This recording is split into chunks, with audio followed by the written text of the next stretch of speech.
نحمده ونستعينه ونستغفره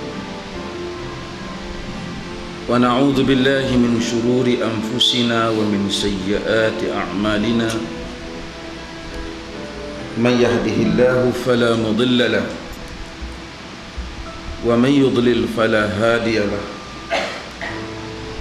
أشهد أن لا إله إلا الله وحده لا شريك له وأشهد أن محمدا عبده ورسوله أما بعد.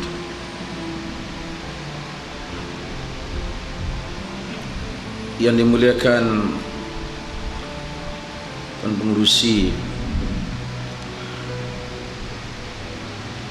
yang dikasihi semua jawatan kuasa surau ini ataupun masjid ini. Tempat seperti ini masjid lah tuan-tuan. Sama ada didirikan Jumaat ataupun tidak, itu soal yang lain. Tetapi ia masjid. Bukanlah rukun masjid itu mesti didirikan Jumaat, bukan. Ia masjid, diberi penghormatan seperti masjid, ditunaikan tahiyatul masjid. Jawatan kuasa masjid ini, hadirin dan hadirat sekalian,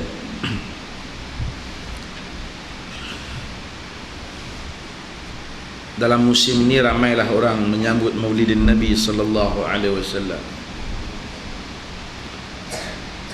Walaupun sebenarnya Rasul itu tidaklah dilahirkan untuk disambut hari kelahirannya, tetapi ia dilahirkan untuk menjadi Rasul dan untuk diikuti ajarannya. Orang Islam pada hari ini mereka menyambut kelahiran Rasul alaihi salatu wassalam bersempena dengan 12 Rabiul Awal. Walaupun ahli sejarah Islam berbeza pendapat tentang tarikh kelahiran baginda sallallahu alaihi wasallam. Adakah baginda lahir pada 12 Rabiul Awal ataupun pada tarikh yang lain?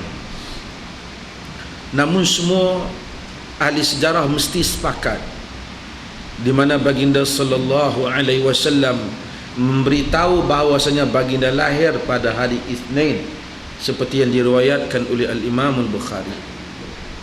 Ini sepakat. Kelahiran mempunyai nilai yang besar, tetapi ajaran yang dibawa lebih besar daripada kelahiran. Al-Imam Ibnu Kathir dalam buku sejarahnya yang terkenal Al-Bidayah wan Nihayah menceritakan bagaimana Sayyidina Umar bin Khattab radhiyallahu anhu ketika mengumpulkan para sahabat yang lain dan ahli mesyuaratnya yang lain, cuba menentukan tarikh untuk dipilih sebagai tarikh tarikh permulaan kiraan tahun di dalam Islam ini. Berbagai cadangan telah diberikan kepada Umar. Di antara yang dicadang ialah dikira tahun itu ialah bermula daripada tahun lahirnya baginda sallallahu alaihi wasallam. Kiraan tahun ni juga tuan-tuan kadang-kadang ada kekeliruan. Bila dia kira tahun, dia mesti kira, bila kita kira dalam tahun Inggeris, tentulah kita akan kira bermula daripada Januari, kerana Januari ialah bulan 1 bagi Inggeris dalam tahun Inggeris. Ataupun kita kata bagi tahun Syamsiah, bagi kiraan tahun yang menggunakan matahari. Bila kita kira berdasarkan tahun Arab, ia bermula dengan Muharram. Kata itu bulan 1.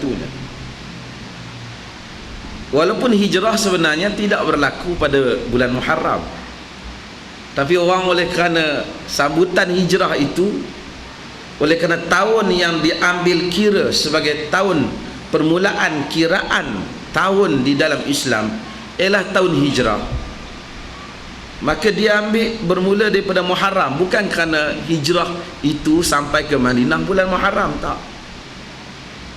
Kerana mestilah, takkan kira mula-mula di tengah-tengah, mesti di awalnya.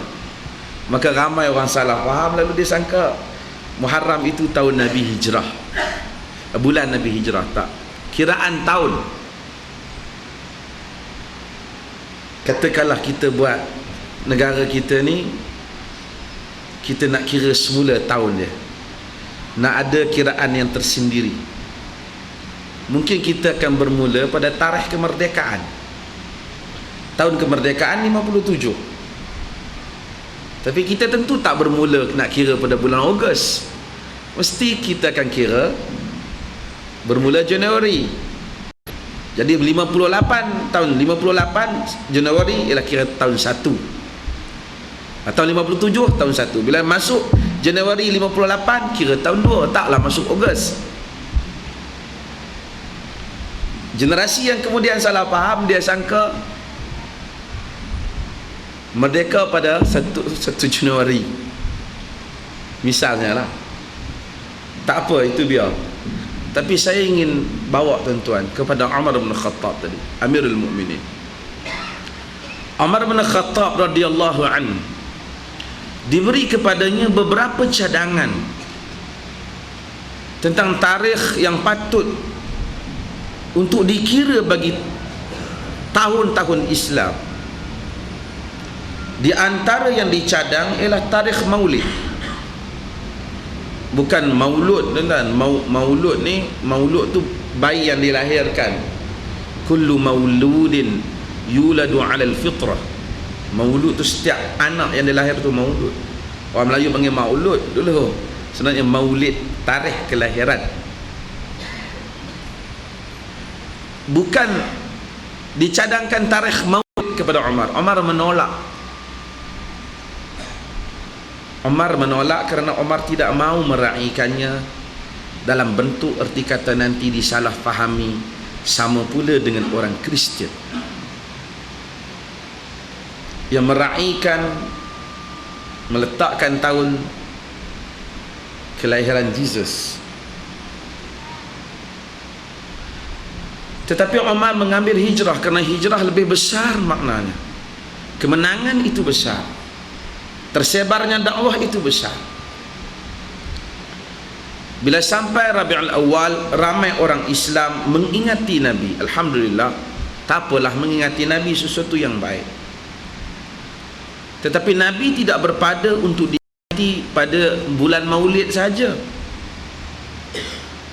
Hendaklah baginda sallallahu alaihi wasallam itu menjadi suatu panduan di dalam al-hub wal ittiba' yang saya akan bincangkan. Hendaklah baginda itu menjadi tempat cinta dan tempat ikut sepanjang masa. Jika tidak, kita akan berlaku seperti mana yang berlaku pada setengah orang. Ada beberapa pihak komen tak puas hati kerana generasi muda tidak menyertai perarakan Maulid. Belarak tu, dia kata dah tak ada semangat nak belarak, dan berbagai-bagai lagi lah. Malangnya orang yang sama tidak memberi komen dia ketika baginda sallallahu alaihi wasallam dihina di akbar-akbar Demak. Dan bahkan dia tak bising, bahkan dia kata kita kena tenang-tenang, jangan emosi. Bila orang tak melakukan maulid, berlarak dalam perarakan maulid Nabi, dia kata ini sudah meninggalkan khazanah kita. Saya bukan masalah nak bertengkar dan berbincang masalah berlarak tak berlarak, tetapi gaya fikir yang salah. Apa yang sedang anda pertahankan mengenai nabimu? Apa yang sedang dan hendak kita pertahankan mengenai Rasulullah sallallahu alaihi wasallam? Anda hendak mempertahankan tentang nilai ketinggiannya, ataupun anda ingin mempertahankan satu adat istiadat yang menjadi ikutan sejak sekian lama? Kadang-kadang tidak tahu pula di mana hujung pangkal. Hadirin dan hadirat sekalian, berdasarkan apa yang berlaku pada penghinaan Nabi sallallahu alaihi wasallam, yang mana kita antara masyarakat yang paling cool, sekadar gitu bising gitu sikit-sikit, dengan kita tengok pelajar-pelajar sekolah kita bawa spanduk keluar, bawa maulid Nabi pemimpin kesejahteraan dan seumpamanya. Alangkah indah kalau mereka keluar pada tarikh gambar Nabi, kartun Nabi itu dikeluarkan, menunjukkan adanya suatu perbincangan keperluan kita untuk kembali kita melihat Rasul sallallahu alaihi wasallam dalam wajah yang betul. Dan saya mengambil kesempatan ini untuk membincangkan hal ini dengan hadirin dan hadirat sekalian. Tuan-tuan, selalu kita katakan kita tidak mahu agama menjadi satu rutin. Kita tidak mahu agama menjadi suatu ikut-ikutan kepada suatu peringkat yang kita pun tak faham apa yang kita ikut.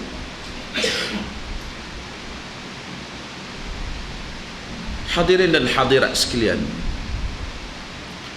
Allah Subhanahu wa taala menghantar rasul, dan Nabi Muhammad bukanlah rasul yang pertama.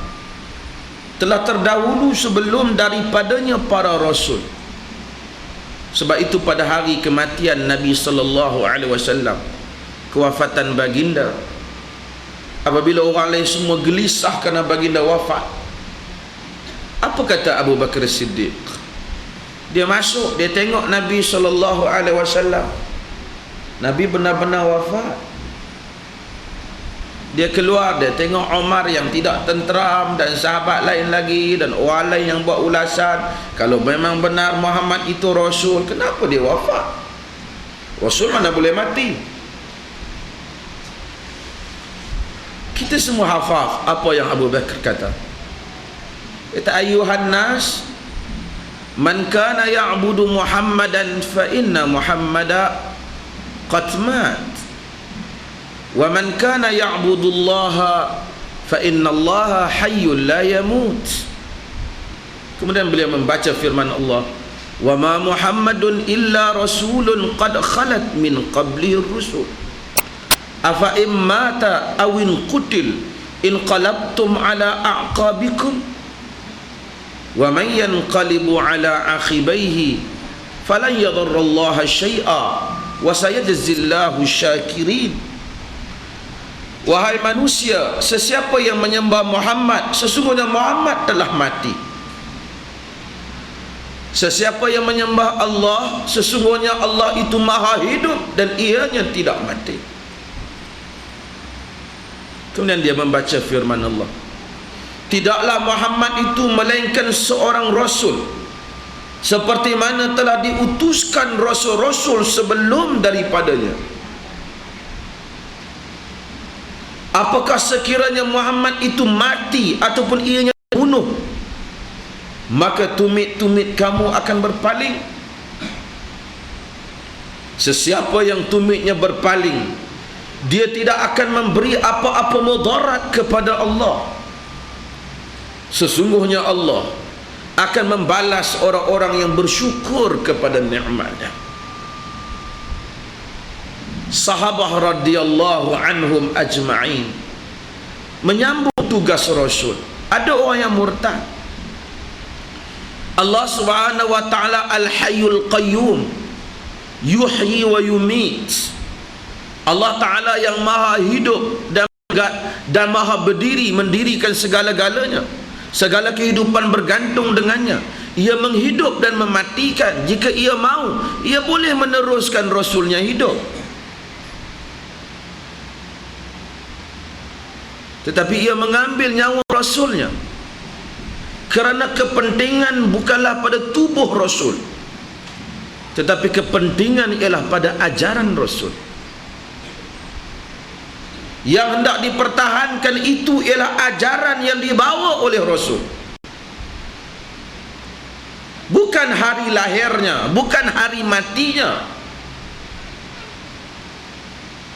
Tiba-tiba dalam masa yang sama kita menyanggahi ajarannya. Mana mungkin berhimpun suatu perasaan manusia yang gelisah orang tak makan maulid, tapi tak gelisah ketika kartun penghinaan Nabi disiarkan.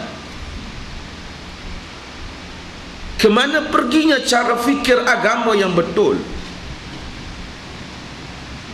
Hadirin mukminin sekalian, ini semua menunjukkan perlunya masjid dan surau, golongan Islam kembali menceritakan, membincangkan kepada generasi kini, bahkan kepada orang Islam seluruhnya, apa itu tuntutan kecintaan terhadap Rasul.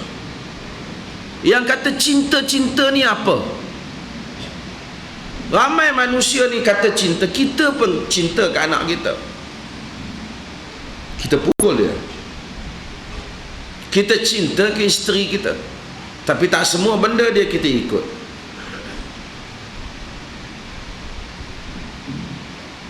Orang-orang Syiah kononnya cintakan kepada Ahlul Bait, cintakan Husain bin Ali yang dibunuh di Karbala. Lalu mereka membuat ajaran sesat mereka. Bila sampai bulan Muharram, mereka akan pukul diri mereka luka. Kemudian pergi ke Pakistan, ke Iran, ini upacara biasa mereka. Cederakan diri macam dengan wil-wil di Batu Kif tu lah. Kalau tanya mereka, mereka kata kami ingin melahirkan cinta kepada Husain. Sedangkan cinta itu jika Husain hidup, Husain memerangi mereka. Pergi di Mesir, orang yang menziarahi kubur Al-Imam Syafi'i radhiyallahu an menyatakan mereka cinta pada Syafi'i radhiyallahu an, imam. Mereka bayar nazar mereka, mereka tulis hasrat mereka, mereka campakkan ke dalam kubur Imam Syafi'i. Mereka masukkan duit pun bertimbun di kubur Imam Syafi'i. Kalau tanya mereka, mereka kata kami cinta Syafi'i. Bahkan sebahagian tu ekstrim lagi mazhab Syafi'i. Kita kata kalau Syafi'i hidup, dia perangi awak, awak mensyirikkan Allah dengannya. Kuburnya patut awak berdoa kepada Allah supaya Allah merahmatinya. Awak minta hajat kepada dia pula, menjadikan dia berhala. Seperti mana berhala itu membantah ke golongan kufar, demikian para imam Isa alaihi salam, Nabi dan juga anbiya yang lain membantah orang-orang yang telah menyembah mereka. Kadang-kadang cinta jika tidak dikawal dengan betul membawa cara yang salah. Maka perlunya menerangkan semula apa yang menjadi tuntutan cinta kepada Rasul alaihi salatu wassalam. Ini masalah. Hadirin dan hadirat sekalian, mari kita sama-sama bincang. Tuan-tuan sekalian, semasa kedatangan Nabi SAW, dah ada kerajaan-kerajaan yang besar. Ada kerajaan Rom, ada kerajaan Parsi. Manusia apabila membentuk pembangunan yang besar, serentak dengan itu adanya nilai tamadun, peradaban, civilization.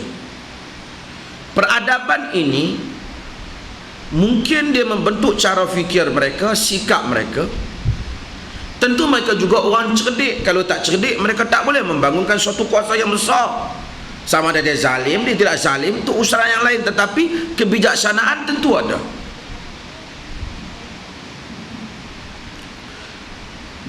Mengapa tidak sahaja dibangkitkan seorang Rasul di kalangan Rom? Kan apabila seorang yang bangkit di kalangan Rom dan dia menguasai kerajaan Rom, kan tidak sukar dakwah kalau sekiranya orang berkuasa yang terima dakwah. Tak payah lagi nak perang-perang dengan Rom.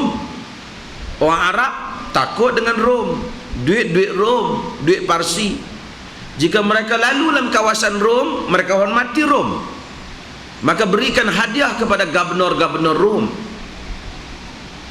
Mereka lalu dalam kawasan Parsi, mereka hormati Parsi, mereka beri hadiah kepada gubernur-gubernur Parsi. Mengapa saja tidak dibangkitkan Rasul di kalangan orang Rom? Tak payahlah nak menghadapi ni kuncup Abu Jahal, Abu Lahab ni. Ini siapa sangat dia dibandingkan dengan kerajaan Rom. Kalau Rasul bangkit di kalangan kerajaan Rom, disapu habis sekali. Semuanya tunduk, kerana itu kuasa yang besar. Mengapa tidak dibangkit ia di kalangan kerajaan Parsi? Orang juga akan tunduk kerana kuasa besar. Tetapi agama sebenarnya jauh. Allah Subhanahu wa ta'ala mencipta manusia maha mengetahui. Dipilih di suatu lembah, wadin ghairi zi zar', lembah yang kering kontang, yang tidak ada tanaman-tanaman, yang orang-orang dalamnya tidaklah jauh untuk dibandingkan dengan Rom dan Parsi.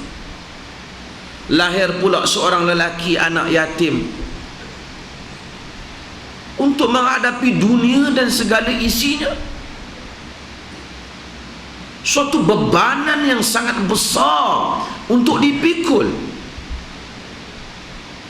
Hadirin dan hadirat sekalian, kenapa? Kerana agama ini ia bukan suatu kuasa yang memaksa manusia, tetapi Rasul yang dibangkitkan itu untuk dua tujuan. Yang pertama, dikehendaki manusia mencintainya. Yang kedua, dikehendaki manusia mengikutnya. Sesiapa yang ikut Rasul tanpa cinta, maka tidak memberi faedah kepada imannya. La yu'minu ahadukum hatta akuna ahabba ilaihi min nafsihi wa walidihi wa walidihi wan nasi ajma'in, dalam riwayat Al-Bukhari. Tidak beriman seseorang kamu sehingga aku lebih dicintai olehnya, dirinya, paknya dan anaknya, bapaknya, semua manusia, lebih dia cintai aku. Kalau sekadar diikut je Rasul, dia tak cinta, dia jadi munafik. Macam Abdullah bin Ubay bin Salul, ikut kerana terpaksa. Kalau tak ikut nak benda pula orang kata. Ini satu hakikat tak beri faedah, dan agama tidak mengiktiraf ikut terpaksa ini. Sebab tu saya adalah orang yang tak setuju orang nak murtad, kita tak bagi dia murtad. Walaupun orang lain mempunyai pandangan yang berbeza dengan saya. Orang nak murtad, kita halang dia murtad, dia memang murtad. Halang tak halang dia murtad. Dia nak murtad, kita tak bagi dia nak masuk Kristian. Dia sekarang juga dia Kristian. Sama ada betul Kristian ke tak, peduli apa, tapi yang penting sekarang juga dia murtad. Niat nak keluar pada agama, sekarang juga awak keluar. Iman apabila adanya syak, maka dia menjadi kafir. Kita tak bagi dia tukar. Apa faedah dia duduk di tengah kita, kita suruh dia duduk, dia bergaul dengan wanita muslimah, sedangkan dia kafir. Kita tahu awak tak boleh keluar, awak tak boleh keluar. Nak keluar apa? Memang dia keluar pun di sisi Allah. Kerana iman bukan suatu paksaan. Siapa yang dipaksa tak ada iktiraf imannya, salah tu. Patut kita berjuang untuk menghadapi segala unsur yang menyebabkan orang murtad. Bukan menghalang orang yang nak murtad daripada murtad. Dia memang murtad, halang tak halang dia murtad. Satu orang kafir mengucap 2 kalimah syahadah, ingin masuk Islam, masuk Islam, IC dia orang tak mau tukar, orang tak iktiraf dia kerana tak cukup balik misalnya, tak cukup umur, tak cukup balik, tak cukup umur umpamanya. Dia di sisi Allah Muslim, walaupun dalam IC-nya masih lagi namanya Ramasami, dia Muslim. Iman tidak berdasarkan IC.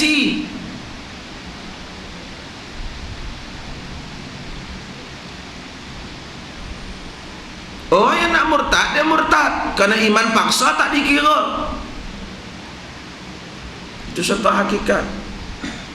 Saya sokonglah usaha jika menentang segala unsur yang menyebabkan orang murtad. Yes. Tapi orang nak murtad, kita duk pertahan, tak boleh murtad, tak boleh murtad. What for? Dia murtad. Lepas tu dia duduk tengah di kalangan masyarakat Islam. Dia tak mengiktiraf Islam agama yang benar, nama dia tak tukar. Musim dia miskin, duit zakat dia dapat. Isteri dia muslimah, dia gauli.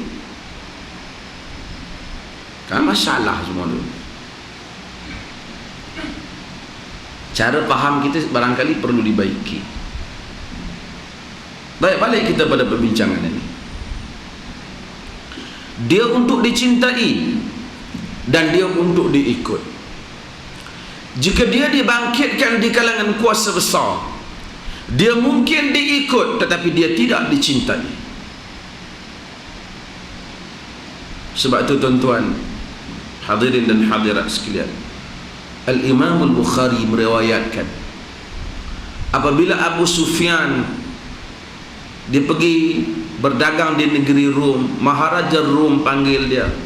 Banyak soalan yang nak Maharaja Rom tanya, nak tengok pasal Nabi dah hantar surat berdakwah kepada Maharaja Rom supaya terima Islam. Rom ni cerdik Maharaja dia, bukan jenis raja bodoh, raja cerdik. Maharaja Rom panggil Abu Sufyan dengan kabilah dia yang berdagang. Dia tanya, ayyukum aqrabu ilaihi nasaba, siapa di kalangan kamu yang paling dekat nasab keturunnya dengan orang ni, orang yang hantar surat kat aku ni, yang kata dia Rasul ni. Semua-semua tu Abu Sufyan pak saudara dia.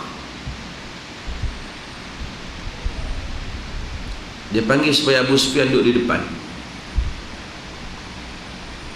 Hak mana perwakilan hak lain yang datang mendengar sekali Abu Sufyan duduk di belakang.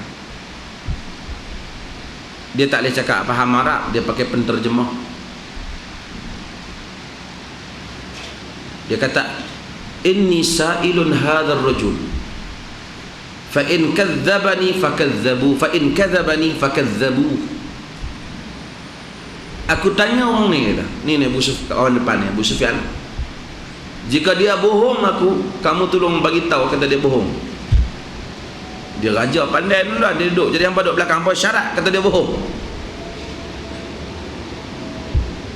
Takut juga Abu Sufyan, Maharaja ni. Banyaklah soalan saya nak ringkas, tak mau nak baca haji panjang, tapi saya nak ringkas antara yang dia tanya. Hal kana min abaihi malik, ada tak di kalangan mak bapak Muhammad ni raja dulu untuk nenek dia? Kata Abu Sufyan, lah, bukan. Banyak soalan dia tanya, tapi saya nak potong ni sebagai hujah. Habis dia tanya, dia kata, inni sa'altuka wa sa'altukum hal kana min abaihi malik wa sa'altukum hal kana, dia kata, wa sa'altukum hal kana min abaihi malik. Aku tanya kamu, adakah di kalangan mak bapak kamu, mak bapak dia raja? Faqultum la, kamu kata tak. In kana min abaihi malik laqultu ar-rajulu yatlubu mulka abihi. Dia kata kalau sekiranya di dalam keturunan mak bapak dia ni ada raja, aku nak buat taumahan, tanggapan dia ni satu orang yang menuntut kerajaan mak bapak dia. Jadi kawan ni pernah nak raja ni, dakwah ni tujuan dia nak dapat balik kuasa raja dululah. Yang tu tujuan. Tapi kamu kata tak. Jadi tuduhan tu tak dapat aku buat. Kalau Nabi lahir di Rom dan Parsi, dia mari bawa pasukan dia ke Mekah, orang Mekah kata memang tabiat bangsa penjajah. Tuan-tuan faham? Allah Subhanahu wa taala bersihkan rasulnya sama sekali supaya tidak ada unsur ini, supaya orang tak boleh tuduh memang tabiat lelaki ini ingin menguasai orang lain, supaya tuduhan itu tidak boleh diberikan kepadanya. Maka bebaslah Muhammad daripada sebarang tuduhan tamakkan kuasa, tamakkan harta, ingin menguasai orang lain. Tidak ada melainkan tajarrud, kesemataan, semata-mata dia dakwah kepada Allah Jalla wa'ala.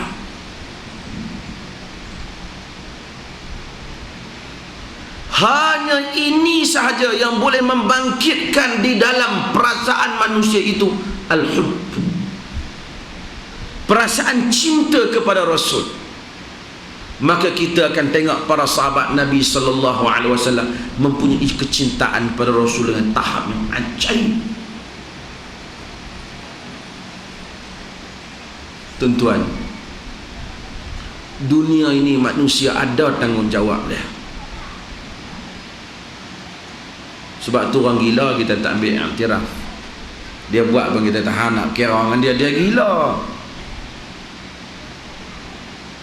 Kalau kita bertengkar, kita kata orang duduk di universiti, pergi bertengkar dengan orang biasa lah, tak mengaji, so kita hang ni satu bodoh, hang mengaji tinggi-tinggi, pergi bertengkar dengan dia, orang salah kita.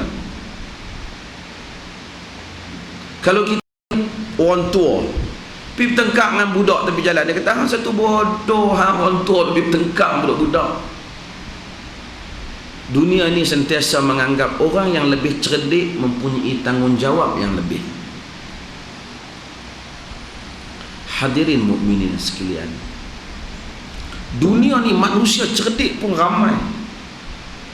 Dia mesti bawa satu orang yang boleh membimbing manusia ni yang tahap sangat cerdik,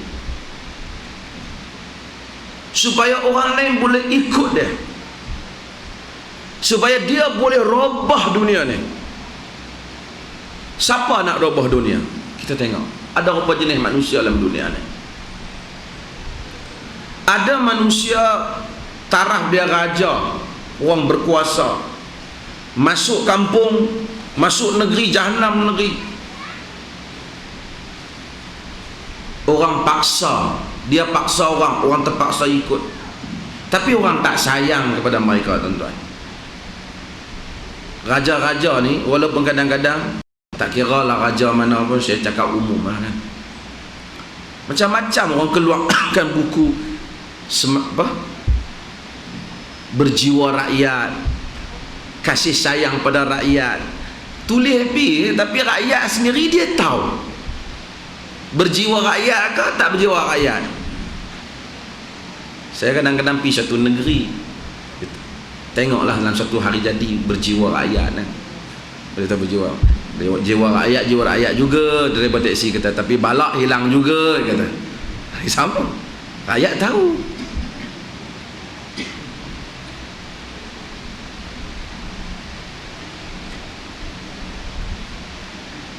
Kuasa, pengaruh, kemampuan, propaganda gagal untuk menjadikan manusia sayang kepada satu orang. Pada zaman kelahiran Nabi, golongan yang paling mendapat pengaruh ialah ahli-ahli syair, tuan-tuan. Wasyu'ara yattabi'uhumul ghawun. Alam tara annahum fi kulli wadin yahimun wa annahum yaquluna ma la yaf'alun ila alladhina amanu wa 'amilus salihat wa dzakarullaha katsiran wa intasaru min ba'di ma zulimu wa sayalamu alladhina zalamu ayya munqalabin yanqalibun. Tuan-tuan, Allah Ta'ala tahu syu'ara, tukang syair yang ikut mereka orang sesat. Tidakkah kamu lihat mereka itu di setiap lembah tak tetap, berpindah-pindah cakap tak tetap. Mereka itu kata apa yang mereka tak buat. Kecuali orang yang beriman, beramal soleh, mengingat Allah yang banyak, diberi kemenangan setelah dizalimi, dan akan ketahuilah orang yang zalim ke mana tempat sudahnya. Hadirin dan hadirat sekalian, para penyair pada zaman Nabi ni hebat, tuan-tuan. Tuan-tuan, kalau ada anak dara orang tak mau, adalah mana-mana penyair yang hebat, masukkan nama anak dara tuan-tuan tu dalam syair dia, anak dara tuan-tuan berpusu-pusu orang Pinang. Dia pasal syair tu media dia ketika itu. Muka tak lawa pun sengit, masuk Akademi Fantasia, adalah orang berkenan. Walaupun tak lawa tak apa. Dia kurang lah contoh. Pasal itu media ada masa zaman sekarang. Biar terpaksa dia tampung dia punya apa, jerawat dia yang besar pun, tapi orang tak nampak lah. Dia nampak dalam TV tu orang tak lawa lah. Kalau kita tengok dekat pun tak lah. Tapi itu media nah. Para syuara, ahli syair menguasai media ni. Mereka lah yang akan menghentam orang, dan syair-syair mereka digantung, dipasang ungkaf, majaz, bahkan digantung di Kaabah. Syair-syair yang baik. Gagal juga para penyair untuk menawan hati orang ramai. Sekadar orang seronok. Tuan-tuan, saya buat penyair contoh sekarang, zaman sekarang, untuk generasi muda, media lah, lagu dan muzik, tuan-tuan. Menyanyi ni, berdengar lagu yang sedih tentang cinta tu, budak-budak boleh menangis. Dia kata betapa jujurnya cinta yang dilafazkan oleh artis tu. Artis tu kahwin 2-3 tahun, dia pun cerai. Dia pun sendiri tak mampu untuk menunaikan apa yang ada dalam inti kandungan dia punya lagu tu. Macamlah para syuara yang hanya bermadah dan berfalsafah dengan indah, kata-kata indah, hakikatnya tak ada pun. Lautan api kurenungi, kurenangi, bohong saja. Ahli-ahli falsafah Greek, Yunan ada semasa zaman Nabi datang. Bahkan mereka itu telah stabil sebelum daripada itu. Pun mereka gagal untuk menguasai dunia ini. Falsafah ni untuk orang pandai-pandai, orang yang pandai-pandai itu pun pening-pening. Melayu dulu seketika juga falsafah. Tuhan ada, lawannya tiada, dengar, lawannya peka. Dia pun falsafah. Quran simple aja. Allah Ta'ala maha mendengar lagi maha mengetahui, supaya manusia gerun padanya. Dia tak kisah dengar lawan peka, berdengar ia berjisim. Itu dia falsafah. Falsafah Greek, Yunan. Alhamdulillah sekarang tak ada falsafah itu, kembali pada akidah Islam yang tulen, yang tidak lagi berfalsafah. Kembali pada tauhid rububiyah, kembali pada tauhid uluhiyah, kembali kepada tauhid asma dan sifat. Sebab tu dulu dia kira pandai, ada lawan tak ada lah. Lepas tu dia juga pergi tenung nasib, pergi cari Tok Bomo. Pasal tak sampai falsafah tu, dia igawan saja. Tapi dia tak seperti sahabat, qul huwallahu ahad, Allahus samad. Jihad pada jalan Allah, belanjakan harta pada jalan Allah, bukan dia peningkan lagi. Itu falsafah. Gagal untuk mengaut cinta manusia. Allah hantar Rasulnya. Dia manusia, dia bukan orang. Dia bukan orang yang luar biasa, dia manusia macam kita. Qul innama ana basyarun mislukum yuha ilayya. Katakanlah aku ni manusia seperti kamu, cuma diwahyukan kepadaku. Itu sahaja. Dengan wahyu itu Allah Ta'ala memberikan nilai kewahyuan, nilai ismah, nilai kemaksuman sebagai Rasul. Adapun sifat dia manusia, makan, minum, tidur, menangis, sama. Dan dalam pengutusan Rasul ini, sebab ada antara benda penting dalam akidah ni, mesti ditekankan kepada orang supaya tahu Rasul ni manusia. Kadang-kadang orang dia suka sekarang ni dunia barat, saya kata barat tuan-tuan. Sekarang ni barat, dulu dia ditinggalkan percaya kepada yang ghaib, sedangkan mempercayai yang ghaib ini tuntutan kerohanian. Manusia kena percaya yang ghaib. Tak percaya yang ghaib ni jahannam manusia tu. Dia tak boleh manusia yang materialistik, sakit jiwa sebenarnya. Orang asli yang tak tahu agama pun dia cari nak percaya yang ghaib. Barat apabila dia tak nak percaya kepada yang ghaib seketika, terlalu memikirkan benda-benda yang fizik dan enggan menerima unsur-unsur metafizik, perkara yang tak nampak, ghaib, unseen. Lalu mereka semua benda science. Alhamdulillah Islam tak musuhi je, tapi sehingga mereka menolak sama, akhirnya mereka jadi satu penyakit. Sekarang penyakit tu datang, mereka ingin percaya yang ghaib lebih-lebih. Tu tuan-tuan tengok filem barat sekarang, semua unsur pelik-pelik. X-Men, apa lagi, manusia begini, manusia muncul, manusia langit. Dia nak percaya benda yang pelik, pasal jiwa dia bermasalah tuan-tuan. Dia sepatut pergi cari Tuhan, jadi dia telah hilang arah. Hadirin, bila kita tengok filem-filem yang banyak ni, Superman, X-Men, Spiderman, apa semua ni, kita tak boleh andaikan Rasul macam tu. Itu penyakit barat. Rasul manusia, dia sakit, dia demam, semua macam kita. Dia cedera, orang lontar dia berdarah. Dalam perang Uhud gigi dia patah, pipi dia berdarah. Orang yang disayang seperti Hamzah dalam peperangan syahid, dia tak benar kata tak apalah nak berjihad ni, aku nak turunlah sikit buah-buah aku ada ni.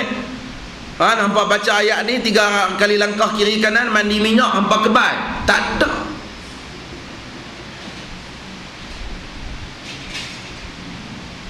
Padahal Quran turun pada baginda. Kalau kebal itu wujud, mentulah baginda dahulu yang kebal kerana baca Quran. Ini baca Quran pun telo, ayat pun bertukar, baca boleh kebal.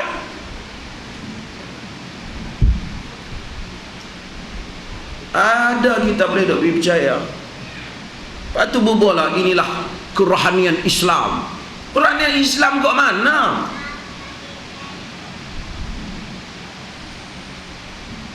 Kerohanian Islam kat mana tuan-tuan? Ada saya tu cadang, ada kita bagi kat dia seorang RM5. Rakyat Malaysia kalau ada Islam ada 10 juta, bagi kat dia seorang RM5, dia ada lebih kurang 50 juta. Hantar dia pergi Palestin, biar nak tengok Israel tembak dia kebal ke tak. Heran Israel tembak, rebah bangkit balik. Kalau ada semua kebal Tuhan bagi dah kat rakyat Palestin hadap jihad, hafal Quran dia baru percaya benda karut-karut macam ni. Ustaz dia percaya. Hadirin mukminin sekalian, qul innama ana basyarun mislukum, katakanlah aku ni manusia seperti kamu. Sebab tu semua kejadian-kejadian, apabila berlaku kejadian yang pelik, Allah Subhanahu wa taala mau kepelikan itu dikaitkan dengan Allah, jangan dikaitkan dengan saksian Muhammad. Sebab itu dalam peristiwa Isra dan Mi'raj, apa Allah Subhanahu wa taala sebut? Subhanalladzi asra bi'abdihi lailan minal masjidil harami ilal masjidil aqsa alladzi barakna haula. Subhanalladzi asra bi'abdihi, Maha suci Tuhan yang menjalankan hambanya. Dia tak kata Maha suci Tuhan yang menjalankan Muhammad. supaya orang yang membaca tentang peristiwa Isra, perjalanan yang begitu pantas ini, tidak mengaitkan kehebatan itu dengan Muhammad, tetapi hendaklah mengaitkan kepada subhanallazi asra, maha suci Tuhan yang menjalankan. Muhammad ini abdihi, hambanya. Sebab itu dia sebut hamba di situ, supaya kita tahu kehebatan ini balik kepada Jalla wa Ala Tuhan, bukan kepada hambanya Muhammad. Maka orang Islam beriman dengan Rasulullah sebagai manusia insan yang sakit, demam, cedera, berperasaan, gundah gulana, gembira. Bila ada perasaan ini kita tahu nilai, maka dengan itulah kita akan sayang kepadanya, kerana derita yang dilalui sama dengan derita yang dilalui oleh orang lain yang baginda lalui lebih dahsyat lagi.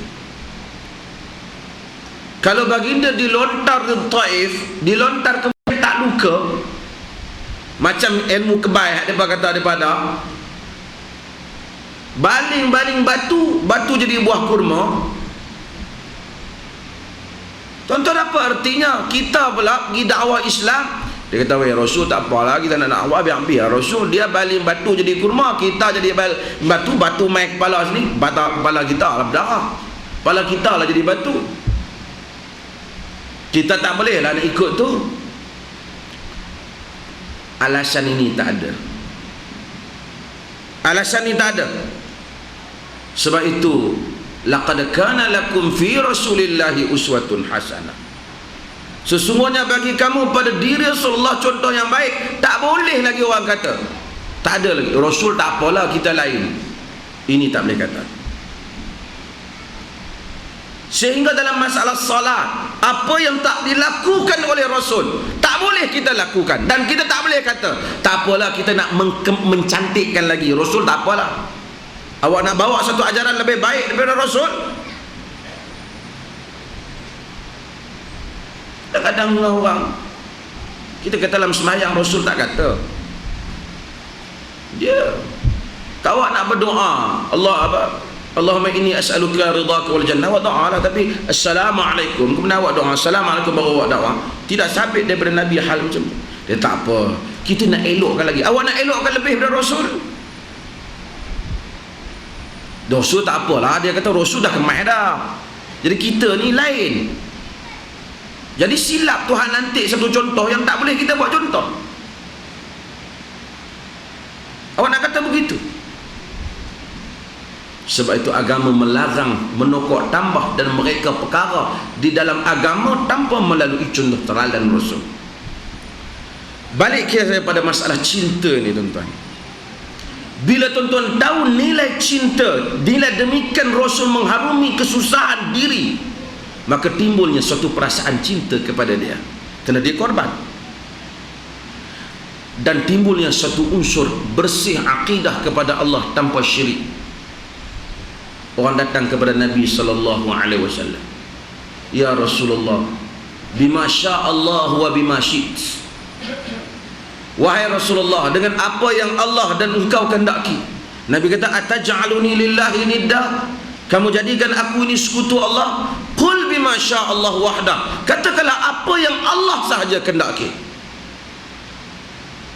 Tak ada orang Islam pergi ke kubur Nabi, ya Rasulullah tunaikanlah hajat saya, melainkan dia melakukan syirik. Inilah yang membezakan Nabi kita Muhammad dengan orang lain. Kerana manusia ini tuan-tuan, kalau dia sayang terlebih tanpa diberi perhatian tentang masalah keinsanan, dia hulu, dia melampau. Bukti Nabi Isa alaihi salam, terlebih sayang dia angkat jadi Tuhan.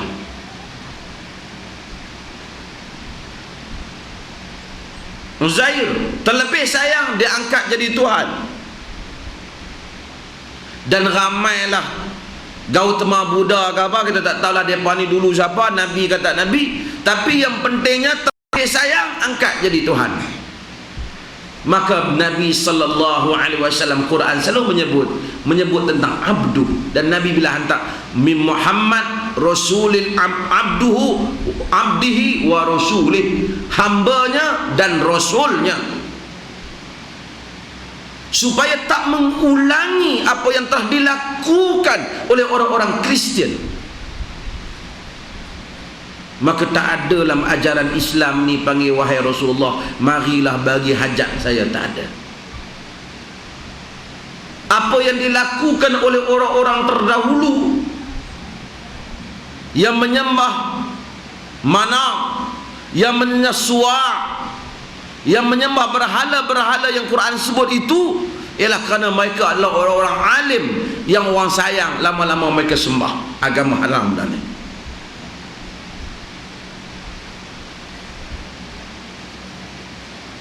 Ulu, cinta-cinta tapi jangan lebih pada hadnya. Tengok orang Melayu, tak Melayu lah, tengok Tok Bomo, bila berubat dia panggil Abdul Qadir Al-Jailani.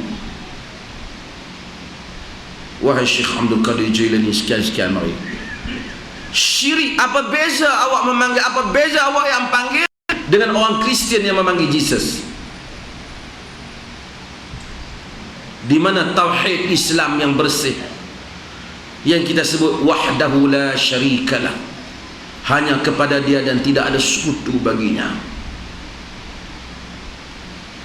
Maka yang pertama, satu orang Muslim nak kena bersihkan, mesti cinta Rasul, tapi cinta itu dalam kadar yang telah ditunjuk ajar oleh Quran dan Sunnah, tidak melampau dalam cinta itu. Cinta juga pernah menyebabkan orang melampau, tuan. Orang cinta pada kekasih, ramai yang melampau, ekstrim dalam cinta kepada kekasih. Itu yang jadi haru biru.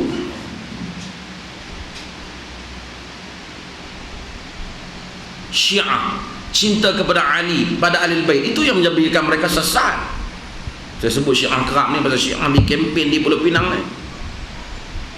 Ada pihak yang sedang kempen Syiah di Pulau Pinang. Itu tentu akan tengok, dia akan kaitkan Iran dan Hamas, Iran, Hamas Sunni, Iran Syiah.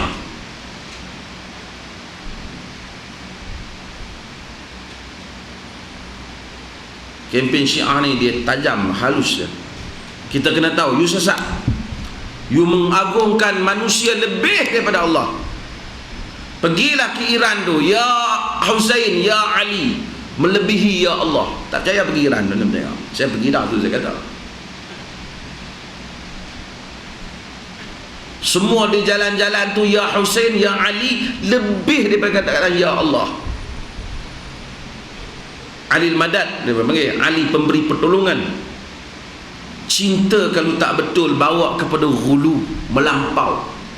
Orang Islam cintakan Rasul, tapi mereka tak melampau. Mereka tak angkat dia seperti mana orang Kristian angkat Nabi Isa. Tak. Dia hamba Allah, dia Rasulnya, kita sayang ke dia. Dia adalah tempat duduk dalam hati sanubari kita, kerana keperitan, kesusahan yang telah dilalui semata-mata kerana mempertahankan ajaran ini. Kalau dia super power, tuan-tuan, apa kita nak heran? Dia tak apalah, dia kata bukan dia sakit pun, lapar tak lapar, sakit tak sakit, sedih tak sedih, demam tak demam, kesintaan tak ada. Tapi bila kita tahu dia mengharungi seperti mana dia insan, di situ datangnya kasih sayang.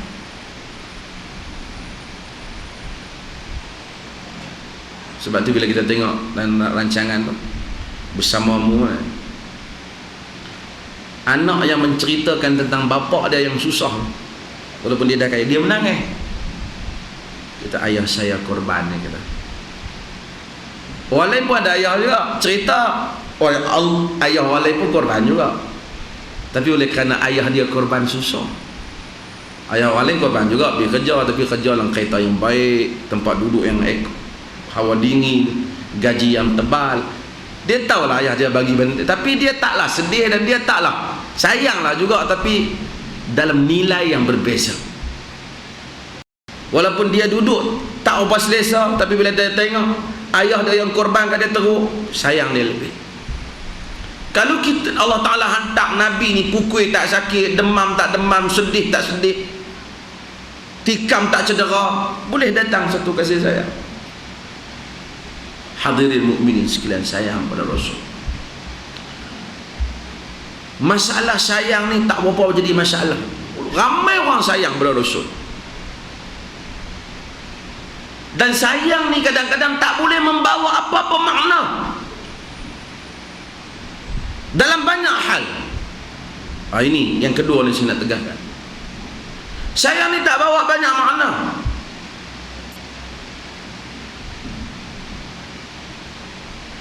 Kita tak salah buat contoh tempat kita, kita buat contoh negeri lain. Rakyat Britain, tuan-tuan, dia ada lagi Queen dah. Queen Britain ni tak ada apa faedah sangat pada negeri dia. Apalah sangat jasa dia, apa kerja yang dia buat, semua Perdana Menteri lah buat. Kerja dia keluar tunjuk muka kat orang, tangkap gambar, pegang dia punya cap mohor dia. Ya boy, baziak duit negeri dia, kuda elok apa lebih kurang, rasmikan majlis yang dia pun tak tahu punca apa. Rasmi, apa orang suruh cakap, orang tulis cakap, tak tahu apa aja. Macam tu rakyat Britain ada sayang. Bahkan setengah rakyat Britain kata dia orang sayang Shakespeare lebih daripada raja dia. Sayang bukan pasal apa, sayang dia sebagai satu simbol lah. Jasa tak ada. Orang tanya sayang lah. Bagi jasa dia perhabis duit negara kita lah, tapi sayang lah, simbol lah. Nak buang sayang, nak telan pun tak boleh, nak ludah pun tak boleh. Sayang lah juga. Tapi orang Britain tak ikut raja dia. Raja dia tak banyak pengaruh dalam negeri dia. Apa kalau cakap tak ni sangat. Habis tengok baca berita skandal anak-anak raja dia begitu. Yang mempengaruhi mereka ahli politik mereka, yang membentuk pribadi remaja mereka artis mereka. Sayang saja kadang-kadang tak memberi banyak makna. Kita tak mau Rasul ni sayang sampai kepada peringkat tu. Sayang sekadar nak belarak. Belarak tak mayang. Semayang tak? Setakat belarak lah, belarak. Tunggu semayang, betul semayang. Aku nanti yang lain kali ya. Belarak dulu depan. Masa kata Nabi duk senyap. Lepas bising-bising bah. Untung bah. Mari belarak. Sayang yang tak tahu punca. Macam apa tu? Hadirin dan hadirat, Islam tak mau yang tu. Sehingga kalau tahu punca pun sayang kalau tak diikuti dengan mengikut, tidak memberi banyak faedah. Abu Talib, bapa saudara Nabi, dia sayang kat Nabi, tapi dia tak ikut. Dia mati dalam keadaan kafir. Bukan dia tak sayang, dia sayang. Tak ada lah orang sayang melainkan tahan susah payah Abu Talib mengenai Nabi SAW. Orang pulau Nabi, orang buat macam-macam, dia kena, tapi dia tak beriman. Tak dapat Nabi SAW menyelamatkan dia. Hadirin dan hadirat sekalian, jadi sayang tu tak apa susah. Susah juga, tapi yang lebih susah sayang yang dibuktikan, iaitu al-ittiba', ikut Rasul. Saya nak bincang hak ikut ni sebagai bahagian kedua pada perbincangan ini. Ikut Rasul, apa yang kita nak ikut itu dulu.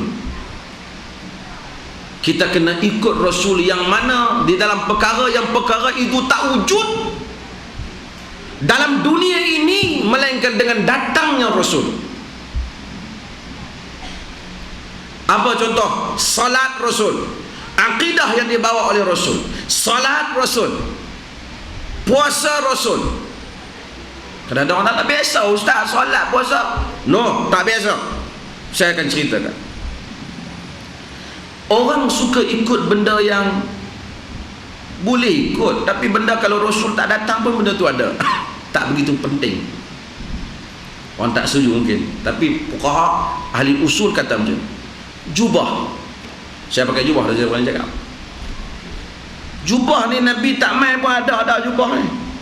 Arab pakai dah. Kalau Nabi tak datang pun, memang Abu Jahal Abu Lahab pun pakai jubah. Benda ni tak payah duk tegas kat Abu Jahal Abu Lahab. Dan Nabi bukan datang bawa fashion jubah ni, memang benda asal. Takkanlah Nabi main-main pakai baju Melayu samping dengan plekat dia. Terkejut.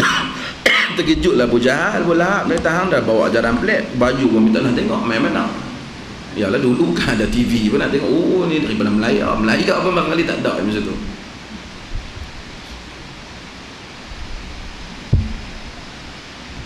Hadirin sekalian, benda ni benda ada, serban benda yang dah ada. Benda ini dinamakan jibiliyah.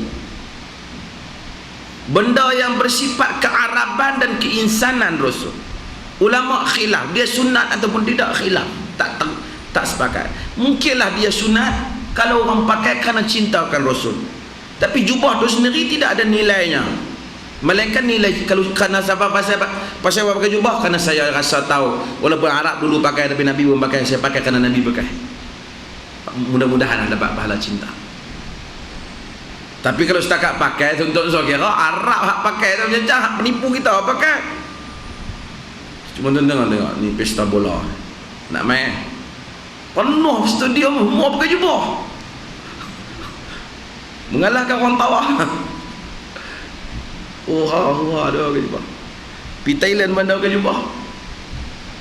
Jubah tu bukan Arab sendiri, dia bukan mesti jubah tu suatu agama. Saya bukan nak menentang jubah, tapi saya tengok setengah orang jubah satu benda yang penting. Tapi semayang dia tak penting, betul ke tak? Takbir dalam solat, ikut dan dia nak kepak, dia bukan penting. Nabi lafaz, kita lafaz. Dia tak lafaz, kita tak lafaz. Macam mana dia rokok, kita rokok. Dia tak rokok macam tu, kita tak rokok. Hatta benda-benda yang simple. Setengah orang mayang Allahu Akbar, mata dia pecam rapat. Kata Al-Hafiz Al-Imam Ibn Qayyim Al-Jawziyah dalam Zadul Ma'ad, baginda dalam salatnya sentiasa membuka kedua-dua matanya yang mulia. Benda simple je, ikutlah. Bagaimana baginda rokok, baginda sujud, bacaan dalam rokok, bacaan dalam sujud. Itu penting. Ada berbagai bacaan yang dibaca oleh baginda dalam rokok dan sujud, diriwayatkan oleh ulama-ulama hadis. Yang tu kita penting. Kita pergi Mekah, kadang-kadang benda yang tak ada Nabi baca, hak tu orang tua kita kalut. Tawaf, Nabi tak ada bacaan khas. Pusingan pertama apa, pusingan kedua apa, tak ada. Bacalah doa apa pun. Tapi makcik kita tu oleh kerana diberi buku tu, pusingan pertama, pusingan kedua, pusingan apa, dia mesti pusingan berapa ni. Tapi dalam sembahyang tu makcik tu tak tanya pula berapa bacaan Nabi di sini. Dia ada salah tuan-tuan. Tentang masalah ittiba, masalah ikut Rasul. Hadirin dan hadirat sekalian, ikut Rasul ni erti kata kita percaya bahawasanya yang dibawa oleh Rasul dalam agama itu yang terbaik. Seperti mana kata Imam Malik, siapa yang kata agama boleh ditokok tambah, sesungguhnya dia menuduh Muhammad telah tidak sempurna, telah khianat terhadap risalah, kerana bagi tak cukup. Kerana Allah Ta'ala menyebut al-yawma akmaltu lakum dinakum, hari ini telah aku sempurnakan untuk kamu agama kamu. Sempurna tuan-tuan. Jangan siapa-siapa nak tokok tambah. Tak apa, kita tambah hak nak belah baik, dia kata. Kata Rasul tak buat. Allah apa salahnya nak perelok? Nak perelok benda Rasul? Dia bawa hari itu korang elok, korang sempurna, korang cukup. Beritahu apa yang nak diperelokkan. Hendaklah seseorang beriktikad bahawasanya petunjuk Rasul ialah petunjuk yang paling sempurna. Apa yang dibawa oleh Rasul adalah pembawaan yang paling sempurna. Tidak ada lagi selepas daripada itu. Tidak mungkin seseorang yushaqiqir rasul min ba'di ma tabayyana lahul huda. Tak mungkin menyanggahi rasul setelah jelas kepadanya hidayah Allah Subhanahu wa taala. Tak boleh. Ini penting tuan dalam ittiba'. Sebab itu bila kita kata asyhadu an la ilaha illallah, aku bersaksi, berikrar, la ilaha, tidak ada yang diabdikan diri, bukan tak ada Tuhan, tak ada yang diabdikan diri melainkan Allah. Tuhan ni semua ramai orang kata Allah, tapi mereka abdikan diri pada tempat yang berbeza-beza. Sebab itu tauhid itu namanya uluhiyah. Tak ada yang diabdikan diri melainkan Allah. Bukan aku abdikan diri pada Allah, tiada. Akidah kita bermula dengan nafi, menolak everything. Semuanya kita tolak. Bersihkan dataran jiwa. Tidak ada yang sama sekali, melainkan kita tetapkan yang kita akan abdikan diri hanya Allah. Tidak Muhammad kita abdikan diri, tidak Ibrahim, tidak para wali, dan tidak juga berhala tentu sama sekali. Yang hanya tempat kita abdikan diri, meminta, mengadu, bertawakal kepadanya ialah Allah Subhanahu wa taala. Benda ni kadang-kadang simple, tapi ada orang dalam masa yang sama semayang, dalam masa yang sama pergi kubur wali. Masa yang sama semayang pergi ke Tok Bomo panggil Abdul Qadir Jailani. Panggil wali tu, wali ni, wali ni. Ada lagi orang Islam dalam masa yang sama solat, tapi tangkai ada lagi di tangan dia. Akidahnya tak bersih. Indonesia tuan-tuan, rakyatnya berapa ratus juta, tapi kalau buka pinggang setiap orang boleh dia kebanyakannya ada tangkal di pinggangnya. Di mana akidah? Sebab itu bukan akidah aku pun percaya Tuhan ada, cukuplah. No, hendaklah engkau menafikan segala-galanya, melainkan menetapkan hanya Allah Subhanahu wa taala. Sebab itu kita kata la ilaha illallah, bukan Allah wa ilah, bukan Allah Tuhan, tapi la ilaha illallah. Nak beriman itu, nak mengabdikan diri kepada Tuhan ni ramai dah. Kalau tanya Sami kepala botak tu, pakai baju kuning, apa tujuan awak cukur kepala, tak pakai kasut, tak makan benda berdarah, bini pun tak ada. Dia kata ini satu jalan menuju kepada Tuhan. Saya mau masuk syurga. Kalau tanya tu hak pakai baju putih, 3 tandil dia tarik masa ni. Apa nama saya tak tahu. Dia pun sama, apa pasal yang susah payah ni, sampai terpaksa gempak orang buat tokong yang tinggi. Ini semua mau masuk syurga. Ni yang berjalan atas api ni, melucuk-melucuk ni, cangkir badan dengan kain kok, duk wil-wil ni, ada pasal buat kerja ni. Ini semua mencari redha Tuhan. Tuan-tuan, manusia nak menuju kepada Tuhan ni banyak merata dunia, tapi semua jalan mereka tidak diiktiraf. Sebab mereka tidak menjadikan Muhammad Rasulullah. Jalan menuju ke Tuhan ni tak ada kat orang lain, Muhammad ni saja bawa. Ni saja satu-satunya jalan yang diiktiraf. Inna dina indallahil Islam. Sesungguhnya agama di sisi Allah ialah Islam. Jika kita pun nak buat jalan baru, kita sama dengan mereka, maka dengan itu tak boleh satu orang salat melainkan mesti dengan salat Rasul. Tak boleh satu orang puasa melainkan mesti dengan puasa Rasul. Kadang-kadang ada beberapa hari yang kita kata Rasul tak puasa hari ni, hampa tak puasa ni. Apa salahnya? Benda ni benda baik. Tok guru saya kata boleh. Ada Rasul kedua selepas Rasul Muhammad. Tok guru pun kena ikut Rasul. Kullu ahadin yukhadhu min kalamihi wa yutrak illa al-ma'sum sallallahu alaihi wasallam. Semua orang diterima dan ditolak cakapnya melainkan ar-Rasul sallallahu alaihi wasallam. Sebab itu Ibnu Abbas radhiyallahu anhuma, dia dan bapaknya Al-Abbas, Allah redha, apabila dia menyebut qala Rasulullah, kata Rasulullah satu orang, walakinna ya Ibn Abbas qala Abu Bakr kada wa kada. Rasulullah bersabda, Rasulullah dah tak ada dah. Dia kata, tapi Ibn Abbas, aku dengar Abu Bakar kata. Dia kata, aku kata qala Rasulullah, kau kata qala Abu Bakar. Langit akan turun di atas kepalamu berkeping-keping. Maksudnya Tuhan balakmu. Hadirin mukminin sekalian, ini penting, mustahab, supaya jangan letakkan bersama dengan Rasul jalan yang lain. Abu Bakar yang begitu hebat pun tak dibandingkan dengan Rasul. Sebab tu bila ada hadis, walaupun kita tengok orang alim tak buat, walaupun kita tengok ustaz kita tak mau pakai hadis Nabi, kita kena pakai hadis Nabi. Bila ada dalam hadis Nabi larang duduk atas kubur umpamanya, kita tengok ada orang ambil tikar duduk atas kubur, kita tetapkan. Dan Nabi kata tak boleh, tapi dia buat boleh lah. Nabi larang. Dalam hadis Muslim, ya la an yajlisa ahadukum 'ala al-qabr khairan min an yajlisa 'ala al-jamrah. La an yajlisa ahadukum 'ala al-jamrah khairan min an yajlisa 'ala al-qabr. Afwan. Jika seorang kamu duduk di atas api, lebih baik daripada dia duduk di atas kubur. Kita ada orang pada duduk, takkan tak boleh.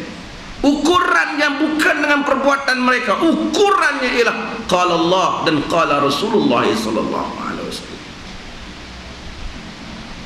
Ini benda yang kecil, sehingga benda yang besar sama. Ada kesalahan kita dalam masalah ni. Sebab itu tuan-tuan, jangan tanya ustaz, ustaz macam mana nak semayang? Tanya ustaz, ustaz macam mana Rasul semayang?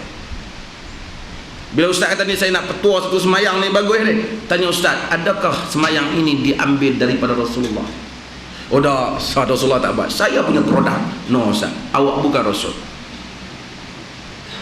Rasul saya Muhammad tu lah, Muhammad bin Abdullah yang dibangkitkan di Mekah, yang tu Rasul kita. Lain pada itu dia bukan Rasul kita.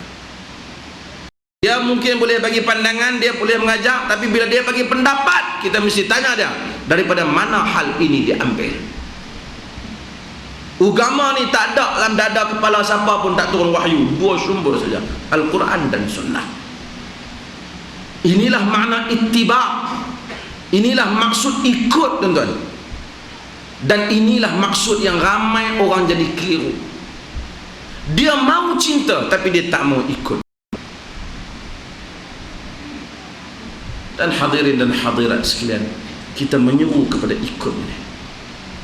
Kita mungkin lemah tuan-tuan, kadang-kadang dia tak dapat ikut semua hak Rasul buat, ya. Tetapi kita hendaklah yakin, walaupun kita lemah, yang terbaik yang Rasul punya. Saya tak mampu, tapi yang terbaik Rasul. Hak orang lain semua tak terbaik.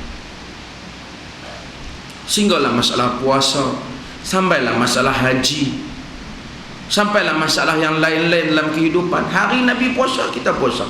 Dia tak puasa, kita jangan puasa. Dia solat di situ, kita solat. Dia tak solat, kita jangan solat. Jangan kita kira orang. Kadang-kadang kita kata benda ni tak ada dalam agama ni, ada apa buat ni. Takkan salah. Ni ada orang nak hidupkan sembahyang tolak bala bulan Safar. Dulu mandi Safar. Mandi Safar tuan. Saya cerita sahabat 2-3 hari, saya pergi baru balik di Singapura 2-3 hari. Lalu di Tanjung Katung, hak tempat dia orang Melayu duk menyanyi, Tanjung Katung airnya biru. Tanjung Katung tu dulu orang mandi Safar.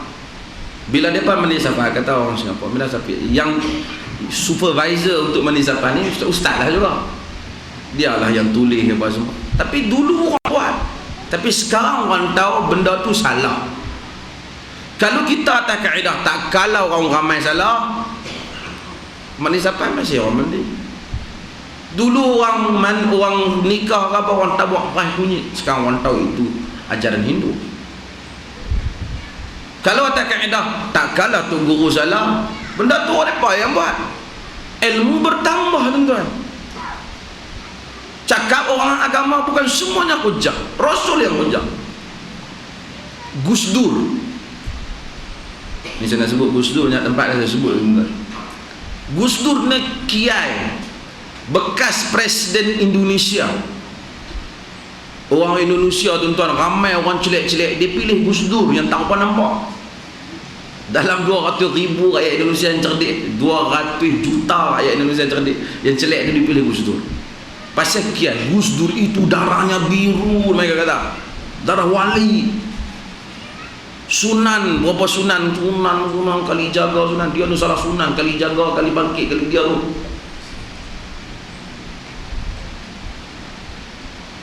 Gus Dur ni tuan-tuan, hebatlah Gus Dur ni, antara yang paling hebat. Rakyat Indonesia sekarang ni bangkit menentang segala benda yang berunsur lucah. Lucah ni apa, pornografi, pornoaksi, gambar lucah, aksi lucah. Persatuan-persatuan Islam, badan-badan Islam bangkit tentang benda ni, lawan. Yang menarik, yang bela Gus Dur itu bukan saja pelik, tak apa, ditambah dalam satu temu bual Gus Dur dengan jaringan Islam liberal, JIL. Kita kalau masuk dalam internet ada satu bahagi nama jaringan Islam liberal. Jaringan Islam liberal ni satu kelompok liberal Indonesia yang ingin meliberalisasikan agama, sehingga di kalangan mereka ada yang ingin dan telah buat Quran liberal yang baru. Bila orang tentang aksi-aksi porno dan gambar pornografi lucah, orang temu bual dengan kiai yang hebat ni Gus Dur. Kata Gus Dur, Quran adalah kitab yang paling porno di atas muka bumi. Quran adalah kitab yang paling lucah di atas muka bumi. Kalau kamu nak tentang, kamu kena tentang Quran. Bible pun tak ada aksi lucah lah macam dalam Quran dia kata. Terkejut rakyat Indonesia, sehingga jaringan Islam liberal sekali lagi tanya berada, liberal tu teruk dah, lagi terkejut dengan Gus Dur. Lalu teruk dia ni lagi kata. Tapi dia apa, memanglah satu angkatan dengan dia juga. Maksud Pak Kiai, maksud Gus Dur,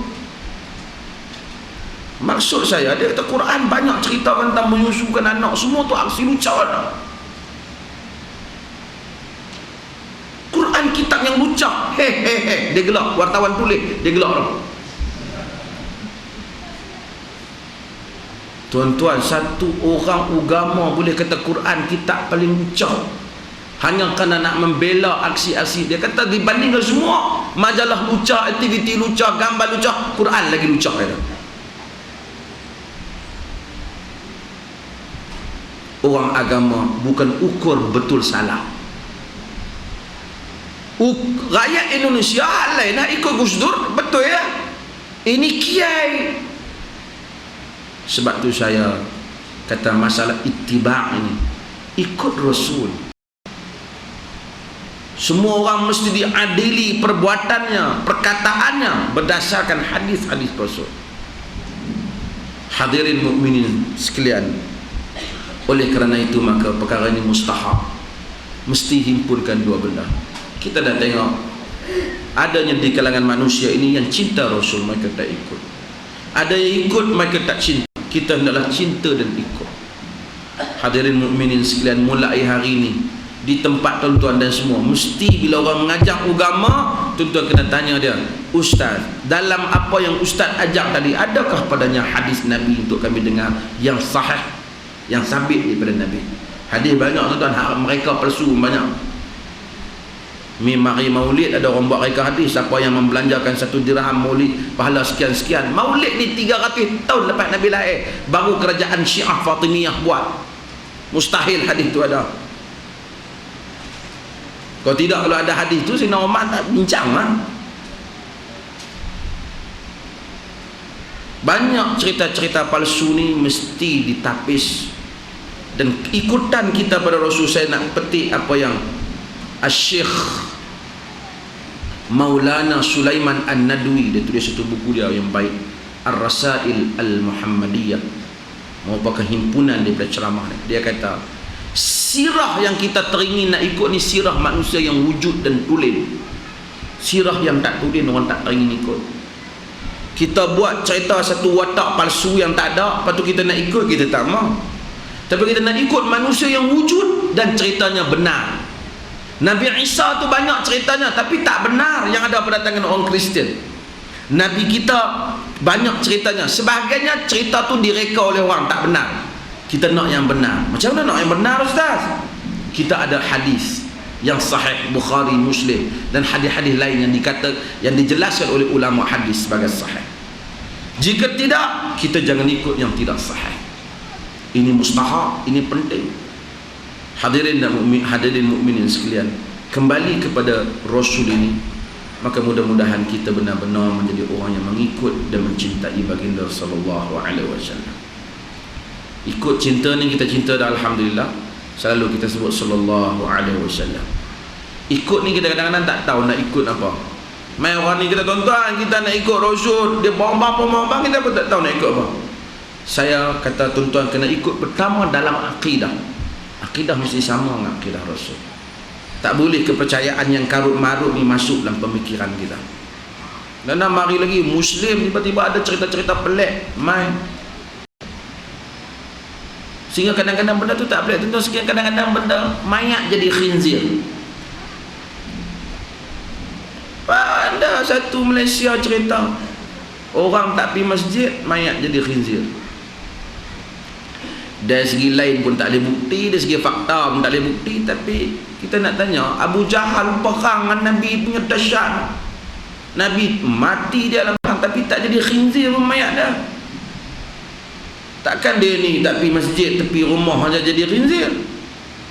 Ya Allah, Allah Ta'ala maha boleh buat lah. Tapi cara fikir yang salah. Isu itulah yang nak dibangkitkan.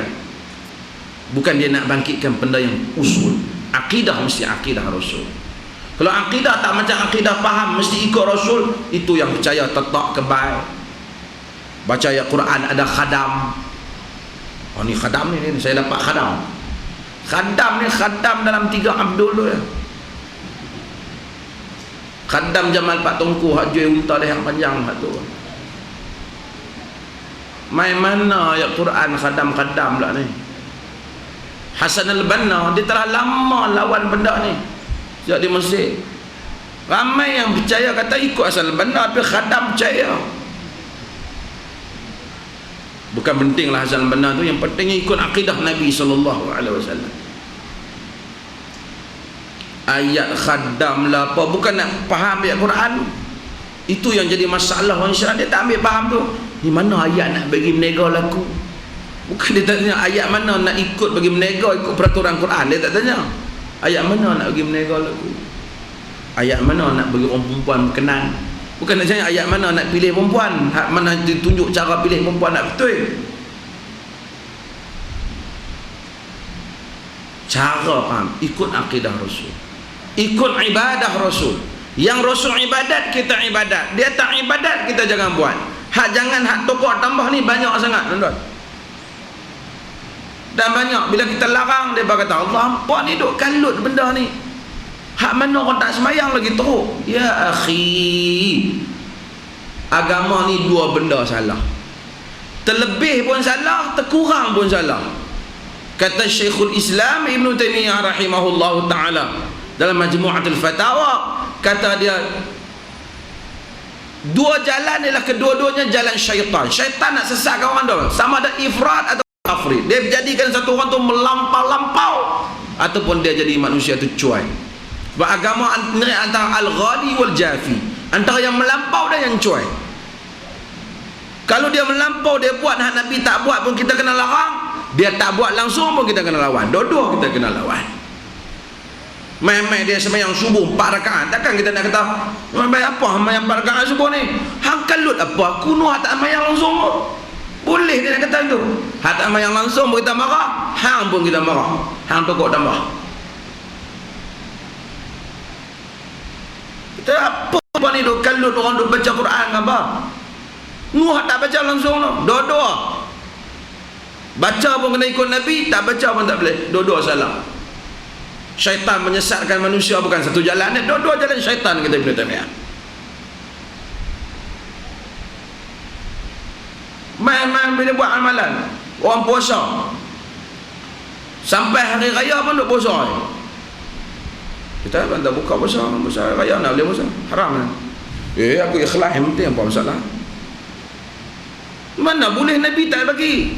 Aku kan buat salah. Yang orang tak puasa sebulan tak gelut.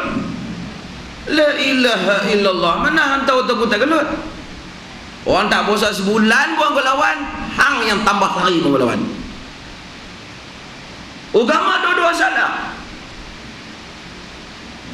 Sebab tu Nabi SAW dalam hadis yang sabit diriwayatkan oleh Imam Ahmad, disahihkan Imam Ahmad Ibn Adi Al-Baihaqi, Al-Imam Ibn Qayyim Al-Jauziyah mensahihkan dan Miftah Dari Sa'adah menyebut bahawasanya yahmilu hadzal ilm min kulli khalafin uduluhu yanfuna anhu tahrif al-ghalin wa intihal al-mubtilin wa ta'wil al-jahilin.